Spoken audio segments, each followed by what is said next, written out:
Yo, what up, Boardroom? First and foremost, man, welcome back. Thanks for tuning in.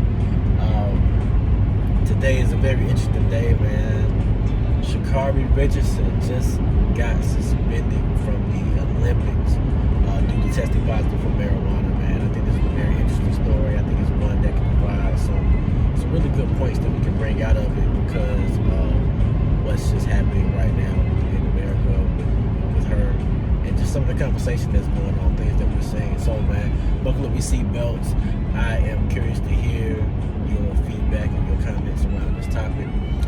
So apparently, Sha'Carri Richardson is suspended from the games because she tested positive for marijuana.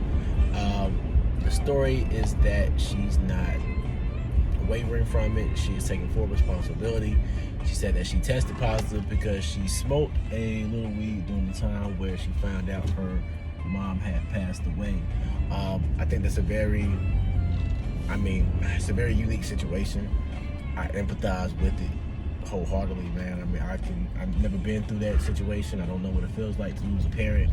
So I know that those feelings and emotions can definitely be very, very, it can be a hard patch to deal and go through.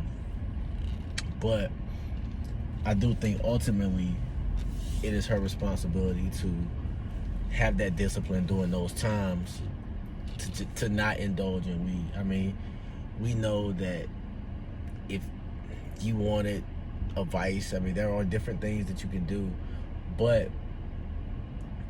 she knew the rules, man, and for the Olympic Committee to not enforce those rules during this situation, man, that they would be providing special treatment. The rules were the rules beforehand. You have to, it's just a tough situation. I understand where the Olympics are coming from. I understand where she's coming from.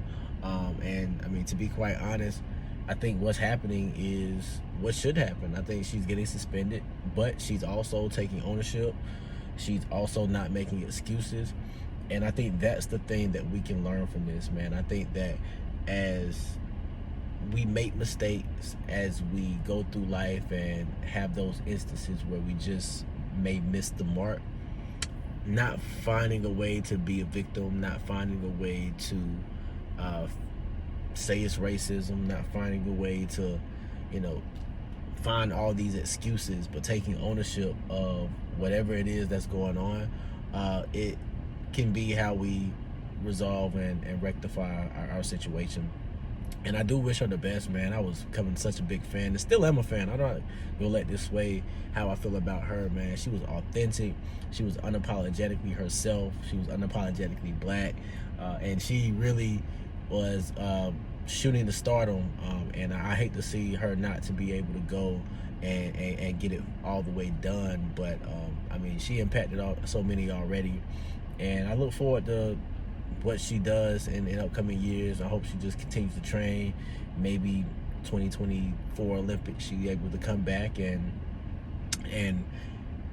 bring it home and win the gold and make up for all of this, man. So I am curious to hear everyone's thoughts, everyone's feedback, because this is a very unique scenario. I'm hearing undertones of racism because, this situation wasn't treated the samely as Michael Phelps. I honestly do not remember the Michael Phelps situation well enough to comment on it. But I will say that the media's portrayal of her right now, I'm not a fan of that. They're making it seem like as if she's just some druggie who can't control herself. I think we as people make mistakes, especially at the age that she is. When you're in your early 20s and you're trying to work through life and you have something this big hit your life, as far as like your mother passing away, and then you're training for the Olympics and you have all this pressure on your back, no telling who she's trying to bring with her and bring out of certain situations. It's just a lot of pressure for a young lady. So for her to not make every wise decision, I can't fault her for that. I have empathy. I just would caution those, though, that are being extremely hard on her to look at themselves and ask themselves, what were they doing in their early 20s? Have they always made the right decision? Were they looking for grace in those situations, man? I really do, because this is a tough one, man. But I am curious to know your thoughts. I'm curious to know your feedback, because this is something that I think we can kind of learn from, not only just with her situation, but how we can apply it to our daily lives and how we deal with our own adversities. So, again, provide your feedback, comment below. Don't forget to hit that like and subscribe button, and I look forward to seeing and hearing what you guys got to say. All right, man, I'll see y'all on the other side of this. Peace.